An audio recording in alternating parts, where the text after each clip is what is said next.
ನಮಸ್ಕಾರ. ಇತ್ತೀಚೆಗೆ ಎಲ್ಲೆಲ್ಲೂ ಬೆಳ್ಳಿಯದ್ದೇ ಮಾತು ಅಲ್ವಾ? ಚಿನ್ನದ ಜೊತೆಗೆ ಈಗ ಬೆಳ್ಳಿ ಕೂಡ ಹೂಡಿಕೆದಾರರ ಹಾಟ್ ಫೇವರೇಟ್ ಆಗ್ತಿದೆ. ಹಾಗಾದ್ರೆ ಏನಿದ್ರ ಗುಟ್ಟು? ಬನ್ನಿ ಈ ವಿವರಣೆಯಲ್ಲಿ ಇದರ ಬಗ್ಗೆ ಕೂಲಂಕಷವಾಗಿ ನೋಡೋಣ. ಮೊದಲಿಗೆ ಸ್ಕ್ರೀನ್ ಮೇಲೆ ಕಾಣ್ತಿರೋ ಈ ನಂಬರ್ ನೋಡಿ. 290%ಗಿಂತ ಹೆಚ್ಚು. ಹೌದು, ಕಳೆದ 1 ವರ್ಷದಲ್ಲಿ ಕೆಲವು ಟಾಪ್ ಸಿಲ್ವರ್ ಫಂಡ್ಗಳು ಕೊಟ್ಟಿರೋ ರಿಟರ್ನ್ಸ್ ಇದು.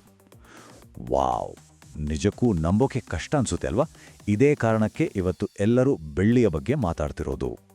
ಹಾಗಂತ ಬೆಳ್ಳಿಯಲ್ಲಿ ಹೂಡಿಕೆ ಅಂದ ತಕ್ಷಣ ಮನೆಯಲ್ಲಿ ಬೆಳ್ಳಿಗಟ್ಟಿ ತಂದಿಟ್ಟು ಲಾಕರ್ನಲ್ಲಿಟ್ಟು ಅದರ ಚಿಂತೆ ಮಾಡಬೇಕು ಅಂತೇನೂ ಇಲ್ಲ, ಖಂಡಿತ ಇಲ್ಲ. ಇವತ್ತಿನ ಡಿಜಿಟಲ್ ಯುಗದಲ್ಲಿ ಈ ಫಿಸಿಕಲ್ ಮೆಟಲ್ನ ತಲೆನೋವೇ ಇಲ್ಲದೆ ಬೆಳ್ಳಿಯಲ್ಲಿ ಹೂಡಿಕೆ ಮಾಡೋಕ್ಕೆ ಸೂಪರ್ ಆದ ದಾರಿಗಳಿವೆ. ಹಾಗಾದರೆ ಆ ದಾರಿಗಳು ಯಾವುವು? ಅದನ್ನೇ ನಾವೀಗ ತಿಳ್ಕೊಳ್ಬೋದು. ಸರಿ, ಹಾಗಿದ್ರೆ ಬೆಳ್ಳಿ ಯಾಕೆ ಇಷ್ಟೊಂದು ಶೈನ್ ಆಗ್ತಿದೆ? ಇದರ ಹಿಂದಿರೋ ಮಾರುಕಟ್ಟೆ ಇಂಡಿಕೇಟರ್ಸ್ ಏನು ಅಂತ ಒಮ್ಮೆ ನೋಡೇ ಬಿಡೋಣ. ಇಲ್ಲಿ ಒಂದು ತುಂಬಾನೇ ಇಂಟ್ರೆಸ್ಟಿಂಗ್ ಕಾನ್ಸೆಪ್ಟ್ ಇದೆ. ಅದನ್ನು ಗೋಲ್ಡ್ ಟು ಸಿಲ್ವರ್ ರೇಷಿಯೋ ಅಂತ ಕರೀತಾರೆ.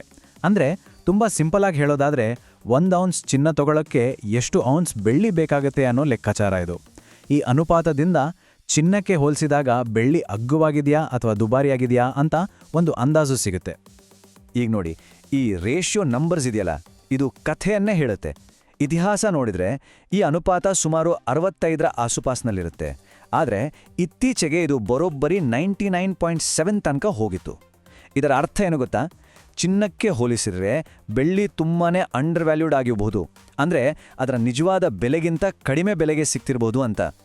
ಹಾಗಾಗಿ ಮುಂದೆ ಇದರ ಬೆಲೆ ಏರೋ ಸಾಧ್ಯತೆ ಇದೆ ಅನ್ನೋದು ದೊಡ್ಡ ಸಿಗ್ನಲ್ ಇದು. ಹಿಂದೆಲ್ಲ ಚಿನ್ನ ಬೆಳ್ಳಿ ಅಂದ್ರೆ ಸಾಕು, ಅದನ್ನ ಫಿಸಿಕಲ್ ಆಗಿ ಖರೀದಿಸಿ ಲಾಕರ್ನಲ್ಲಿಟ್ಟು ಭದ್ರ ಮಾಡಬೇಕಿತ್ತು. ಆದರೆ ಆ ಕಾಲ ಈಗಿಲ್ಲ. ನೋಡಿ, ಫಿಸಿಕಲ್ ಸಿಲ್ವರ್ ಇಟ್ಕೊಂಡ್ರೆ ಏನೆಲ್ಲ ತಲೆನೋವು. ಲಾಕರ್ ಬಾಡಿಗೆ ಕೊಡಿ, ಅದರ ಶುದ್ಧತೆ ಬಗ್ಗೆ ಟೆನ್ಷನ್, ಇನ್ಶೂರೆನ್ಸ್ ಮಾಡಿಸಿ, ಅರ್ಜೆಂಟಾಗಿ ಮಾರಕ್ಕೆ ಹೋದ್ರೆ ಕಷ್ಟ. ಆದರೆ ಇದರ ಪಕ್ಕ ಪೇಪರ್ ಸಿಲ್ವರ್ ಅಂತ ಇವತ್ತು ಏನು ಕರಿತೀವಿ, ಅಂದರೆ ETF ಅಥವಾ ಫಂಡ್ಗಳು, ಇಲ್ಲಿ ಈ ಯಾವ ತಲೆಬಿಸ್ನೂ ಇಲ್ಲ. ಸ್ಟೋರೇಜ್ ಇಲ್ಲ, ಇನ್ಶೂರೆನ್ಸ್ ಟೆನ್ಷನ್ ಇಲ್ಲ. ಶೇರ್ಗಳ ಥರ ಕ್ಷಣಾರ್ಧದಲ್ಲಿ ಕೊಳ್ಳಬಹುದು, ಮಾರ್ಬೋದು. ಎಷ್ಟು ಸುಲಭ ಅಲ್ವಾ? ಹಾಗಿದ್ರೆ ಈ ಪೇಪರ್ ಸಿಲ್ವರ್ನಲ್ಲಿ ಇನ್ವೆಸ್ಟ್ ಮಾಡೋದು ಹೇಗೆ? ಪ್ರಮುಖವಾಗಿ 2 ದಾರಿಗಳಿವೆ. ಒಂದು ಎಕ್ಸ್ಚೇಂಜ್ ಟ್ರೇಡೆಡ್ ಫಂಡ್ಸ್ ಅಂದರೆ ETFಗಳು, ಇನ್ನೊಂದು ಮ್ಯೂಚುವಲ್ ಫಂಡ್ಗಳು. ಸರಿ, ಬನ್ನಿ ಇವೆರಡಕ್ಕೂ ಇರೋ ವ್ಯತ್ಯಾಸ ಏನು ಅಂತ ಡೀಟೇಲ್ ಆಗಿ ನೋಡೋಣ. ಮೊದಲಿಗೆ ಸಿಲ್ವರ್ ETF. ಇದೇನಪ್ಪ ಅಂದರೆ ಇದು ಒಂದು ಫಂಡ್. ಇದು ನೇರವಾಗಿ ಫಿಸಿಕಲ್ ಬೆಳ್ಳಿಯನ್ನೇ ಖರೀದಿಸಿ ಇಟ್ಕೊಳ್ಳುತ್ತೆ. ಇದರ ಯೂನಿಟ್ಗಳು ನಾವು ಸ್ಟಾಕ್ ಮಾರ್ಕೆಟ್ನಲ್ಲಿ ಶೇರ್ಗಳನ್ನು ಹೇಗೆ ಖರೀದಿ ಮಾಡ್ತೀವೋ ಅದೇ ರೀತಿ ಟ್ರೇಡ್ ಆಗುತ್ತೆ. ಬೆಳ್ಳಿ ಬೆಲೆ ಏರಿದ್ರೆ ಇದರ ಬೆಲೆಯೂ ಏರುತ್ತೆ, ಇಳಿದ್ರೆ ಇಳಿಯುತ್ತೆ, ಅಷ್ಟೇ ಸಿಂಪಲ್. ಇನ್ನು 2ನೇ ಆಯ್ಕೆ ಸಿಲ್ವರ್ ಮ್ಯೂಚುವಲ್ ಫಂಡ್. ಇದಕ್ಕೆ ಫಂಡ್ ಆಫ್ ಫಂಡ್ಸ್ ಅಂತಲೂ ಕರೀತಾರೆ. ಯಾಕೆ ಹೀಗೆ ಕರೀತಾರೆ ಅಂದರೆ, ಈ ಮ್ಯೂಚುವಲ್ ಫಂಡ್ ನಮ್ಮಿಂದ ಹಣ ತಗೊಂಡು ಅದನ್ನು ನೇರವಾಗಿ ಸಿಲ್ವರ್ ETF ಯೂನಿಟ್ಗಳಲ್ಲೇ ಹೂಡಿಕೆ ಮಾಡುತ್ತೆ. ಸೊ ಇದೊಂದು ರೀತಿ ಇಂಡೈರೆಕ್ಟ್ ಆಗಿ ETF ಅಲ್ಲಿ ಹೂಡಿಕೆ ಮಾಡದ ಹಾಗೆ. ಇದು ಹೇಗೆ ಕೆಲಸ ಮಾಡುತ್ತೆ ಅಂತ ನೋಡೋದಾದ್ರೆ ನೋಡಿ, ಮೊದಲು ಹೂಡಿಕೆದಾರರು ಮ್ಯೂಚುವಲ್ ಫಂಡ್ ಸ್ಕೀಮಲ್ಲಿ ಹಣ ಹಾಕ್ತಾರೆ. ಆಮೇಲೆ ಆ ಮ್ಯೂಚುವಲ್ ಫಂಡ್ ಆ ಹಣದಿಂದ ಸಿಲ್ವರ್ ETF ಯೂನಿಟ್ಗಳನ್ನು ಕೊಳ್ತುತ್ತೆ. ಆನಂತರ ಆ ETF ಪ್ರೊವೈಡರ್ ಫಿಸಿಕಲ್ ಬೆಳ್ಳಿ ಗಟ್ಟಿಗಳನ್ನೇ ಖರೀದಿಸಿ ಭದ್ರವಾದ ಇನ್ಶೂರೆನ್ಸ್ ಇರೋ ವಾಲ್ಟ್ಗಳಲ್ಲಿ ಇಡ್ತಾರೆ. ಅಂದರೆ ಕೊನೆಗೆ ನಮ್ಮ ಹೂಡಿಕೆ ಭೌತಿಕ ಬೆಳ್ಳಿಯಲ್ಲೇ ಸೇಫ್ ಆಗಿರುತ್ತೆ. ಸರಿ, ಹಾಗಾದರೆ ETF ಮತ್ತು ಮ್ಯೂಚುವಲ್ ಫಂಡ್ ನಡುವಿನ ಮೇನ್ ಡಿಫರೆನ್ಸ್ ಏನು?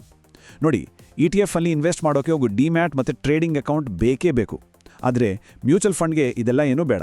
ETF ಅನ್ನು ಸ್ಟಾಕ್ ಎಕ್ಸ್ಚೇಂಜ್ ಮೂಲಕವೇ ಷೇರುಗಳ ತರಹ ಕೊಳ್ಳಬೇಕು. ಅದೇ ಮ್ಯೂಚುವಲ್ ಫಂಡನ್ನು ಯಾವುದೇ ಪ್ಲಾಟ್ಫಾರ್ಮ್ ಮೂಲಕ ಕೊಳ್ಳಬಹುದು. ಇನ್ನೊಂದು ಮುಖ್ಯವಾದ ವಿಷಯ ಅಂದರೆ, ಮ್ಯೂಚುವಲ್ ಫಂಡ್ನಲ್ಲಿ SIP ಮೂಲಕ ತಿಂಗಳಿಗೆ ₹100 ಕೂಡ ಹೂಡಿಕೆ ಶುರು ಮಾಡ್ಬೋದು. ಆದರೆ ETF ಅಲ್ಲಿ ಕನಿಷ್ಠ 1 ಯೂನಿಟ್ ಆದರೂ ತಗೋಬೇಕು. ಯಾವುದೇ ಇನ್ವೆಸ್ಟ್ಮೆಂಟ್ ಮಾಡೋಕ್ಕೂ ಮುಂಚೆ ಸ್ವಲ್ಪ ಹೋಮ್ವರ್ಕ್ ಮಾಡೋದು ತುಂಬಾನೇ ಮುಖ್ಯ ಅಲ್ವಾ? ಹಾಗೆ ಒಂದು ಸಿಲ್ವರ್ ಫಂಡ್ ಅಥವಾ ETF ಆಯ್ಕೆ ಮಾಡುವಾಗ ಯಾವೆಲ್ಲ ವಿಷಯಗಳನ್ನು ತಲೆಯಲ್ಲಿಟ್ಕೋಬೇಕು ನೋಡೋಣ ಬನ್ನಿ. ಇಲ್ಲೊಂದು ಸ್ಮಾರ್ಟ್ ಇನ್ವೆಸ್ಟರ್ ಚೆಕ್ಲಿಸ್ಟ್ ಇದೆ. ಮೊದಲನೇದು ಎಕ್ಸ್ಪೆನ್ಸ್ ರೇಷಿಯೋ, ಅಂದರೆ ಫಂಡಿನ ವಾರ್ಷಿಕ ಚಾರ್ಜ್. ಇದು ಎಷ್ಟು ಕಡಿಮೆ ಇರುತ್ತೋ ಅಷ್ಟು ಒಳ್ಳೆಯದು. 2ನೇದು ಟ್ರ್ಯಾಕಿಂಗ್ ಎರರ್, ಅಂದರೆ ETF ನಿಜವಾದ ಬೆಳ್ಳಿಯ ಬೆಲೆಯನ್ನು ಎಷ್ಟು ಹತ್ರದಿಂದ ಫಾಲೋ ಮಾಡ್ತಿದೆ ಅಂತ. 3ನೇದು AUM, ಅಂದರೆ ಫಂಡಿನ ಸೈಜ್ ಎಷ್ಟು ದೊಡ್ಡದಿದೆ ಅಂತ. ಹಾಗೆ ಲಿಕ್ವಿಡಿಟಿ, ಅಂದರೆ ಎಷ್ಟು ಸುಲಭವಾಗಿ ಯೂನಿಟ್ಗಳನ್ನು ಮಾರಬಹುದೋ ಅಥವಾ ಕೊಳ್ಳಬಹುದೋ ಅನ್ನೋದು. ಮತ್ತು ಕೊನೆಯದಾಗಿ ಆ ಫಂಡ್ ಹೌಸ್ನ ರೆಪ್ಯುಟೇಷನ್ ಹೇಗಿದೆ ಅನ್ನೋದು ಕೂಡ ತುಂಬಾನೇ ಇಂಪಾರ್ಟೆಂಟ್. ಓಕೆ, ಈಗ ತುಂಬಾನೇ ಮುಖ್ಯವಾದ ವಿಷಯಕ್ಕೆ ಬರೋಣ, ರಿಸ್ಕ್ ಮತ್ತು ಟ್ಯಾಕ್ಸ್. ಯಾವುದೇ ಹೂಡಿಕೆಯಲ್ಲಿ ಇವೆರಡರ ಬಗ್ಗೆ ಸರಿಯಾಗಿ ತಿಳಿದುಕೊಳ್ಳದೆ ಮುಂದೆ ಹೋಗಬಾರ್ದು ಅಲ್ವಾ? ಮೊದಲಿಗೆ ರಿಸ್ಕ್ಗಳನ್ನ ಅರ್ಥ ಮಾಡ್ಕೊಳ್ಳೋಣ. ಬೆಳ್ಳಿಯ ಬೆಲೆ ತುಂಬಾನೇ ವಾಲಟೈಲ್, ಅಂದರೆ ಹೆಚ್ಚು ಏರಿಳಿತ ಕಾಣುತ್ತೆ. ಯಾಕಂದ್ರೆ ಜಾಗತಿಕವಾಗಿ ಏನೇ ನಡೆದ್ರೂ ಅದರ ಎಫೆಕ್ಟ್ ಇದರ ಮೇಲೆ ಇರುತ್ತೆ. ಇನ್ನು ಶೇರ್ಗಳ ತರಹ ಇದರಿಂದ ಯಾವುದೇ ಡಿವಿಡೆಂಡ್ ಬರಲ್ಲ. ಬೆಳ್ಳಿಯ ಬೆಲೆ ಹೆಚ್ಚಾಗಿ ಇಂಡಸ್ಟ್ರಿಯಲ್ ಡಿಮ್ಯಾಂಡ್ ಮೇಲೆ ನಿಂತಿರುತ್ತೆ. ಹಾಗಾಗಿ ಇಂಡಸ್ಟ್ರಿಗಳಲ್ಲಿ ಏರುಪೇರಾದರೆ ಬೆಳ್ಳಿ ಬೆಲೆಯಲ್ಲೂ ಏರುಪೇರಾಗುತ್ತೆ. ಇನ್ನು ಟ್ಯಾಕ್ಸ್ ವಿಷಯಕ್ಕೆ ಬಂದರೆ ಏಪ್ರಿಲ್ 1, 2023ರಿಂದ ಹೊಸ ನಿಯಮ ಬಂದಿದೆ. ಇದು ತುಂಬಾ ಮುಖ್ಯ, ಗಮನ ಇಟ್ಟು ಕೇಳಿ. ಈಗ ಸಿಲ್ವೆ ಫಂಡ್ಗಳಿಂದ ಬರೋ ಲಾಭ ಶಾರ್ಟ್ ಟರ್ಮ್ ಆಗಿರಲಿ ಅಥವಾ ಲಾಂಗ್ ಟರ್ಮ್ ಆಗಿರಲಿ, ಅದನ್ನು ನಮ್ಮ ಒಟ್ಟು ಆದಾಯಕ್ಕೆ ಸೇರಿಸಿ ನಮ್ಮ ಇನ್ಕಮ್ ಟ್ಯಾಕ್ಸ್ ಸ್ಲ್ಯಾಬ್ ಯಾವುದಿರುತ್ತೋ ಅದರ ಪ್ರಕಾರವೇ ಟ್ಯಾಕ್ಸ್ ಕಟ್ಟಬೇಕು. ಇಷ್ಟೆಲ್ಲ ತಿಳ್ಕೊಂಡ ಮೇಲೆ ಈಗ ಮುಂದಿನ ಪ್ರಶ್ನೆ, ಯಾವ್ದು ಬೆಸ್ಟ್, ETF ಅಥವಾ ಮ್ಯೂಚುವಲ್ ಫಂಡ್? ಯಾರಿಗೆ ಯಾವ್ದು ಸರಿ ಹೊಂದುತ್ತೆ? ತುಂಬ ಸಿಂಪಲ್ ಆಗಿ ಹೇಳೋದಾದ್ರೆ, ಯಾರತ್ರ ಈಗಾಗಲೇ ಡಿಮ್ಯಾಟ್ ಅಕೌಂಟ್ ಇದೆಯೋ, ಸ್ಟಾಕ್ ಮಾರ್ಕೆಟ್ನಲ್ಲಿ ಟ್ರೇಡಿಂಗ್ ಮಾಡೋದು ಕಂಫರ್ಟಬಲ್ ಅನ್ಸುತ್ತೋ ಅವರಿಗೆ ಸಿಲ್ವರ್ ETF ಒಂದು ಒಳ್ಳೆ ಆಯ್ಕೆ. ಆದರೆ ಯಾರು ಹೂಡಿಕೆಗೆ ಹೊಸಬ್ರೋ ಅಥವಾ SIP ಮೂಲಕ ಪ್ರತಿ ತಿಂಗಳು ಸ್ವಲ್ಪನೇ ಹೂಡಿಕೆ ಮಾಡಬೇಕು ಅಂದ್ಕೊಂಡಿರ್ತಾರೋ, ಅಥವಾ ಡಿಮ್ಯಾಟ್ ಖಾತೆ ತಲೆನೋವೇ ಬೇಡ ಅನ್ನೋರಿಗೆ ಸಿಲ್ವರ್ ಮ್ಯೂಚುವಲ್ ಫಂಡ್ ತುಂಬಾನೇ ಅನುಕೂಲಕರ. ಬೆಳ್ಳಿಯ ಒಂದು ಯೂನಿಕ್ ಕ್ವಾಲಿಟಿ ಅಂದರೆ ಇದು ಬರೀ ಒಂದು ಅಮೂಲ್ಯ ಲೋಹ ಅಷ್ಟೇ ಅಲ್ಲ, ಇದು ಒಂದು ಪ್ರಮುಖ ಇಂಡಸ್ಟ್ರಿಯಲ್ ಮೆಟಲ್ ಕೂಡ. ಅಂದರೆ ಇದು ಮೌಲ್ಯವನ್ನು ಕಾಪಾಡುತ್ತೆ, ಜೊತೆಗೆ ಕೈಗಾರಿಕೆಗಳಲ್ಲೂ ಬಳಕೆಯಾಗುತ್ತೆ. ಈ ಡ್ಯುವಲ್ ರೋಲ್ ಬೆಳ್ಳಿಯನ್ನ ಒಂದು ಸ್ಪೆಷಲ್ ಇನ್ವೆಸ್ಟ್ಮೆಂಟ್ ಆಗಿ ಮಾಡುತ್ತೆ. ಕೊನೆಯದಾಗಿ ಒಂದು ಇಂಟ್ರೆಸ್ಟಿಂಗ್ ಪ್ರಶ್ನೆಯೊಂದಿಗೆ ಈ ಚರ್ಚೆಯನ್ನು ಮುಗಿಸೋಣ.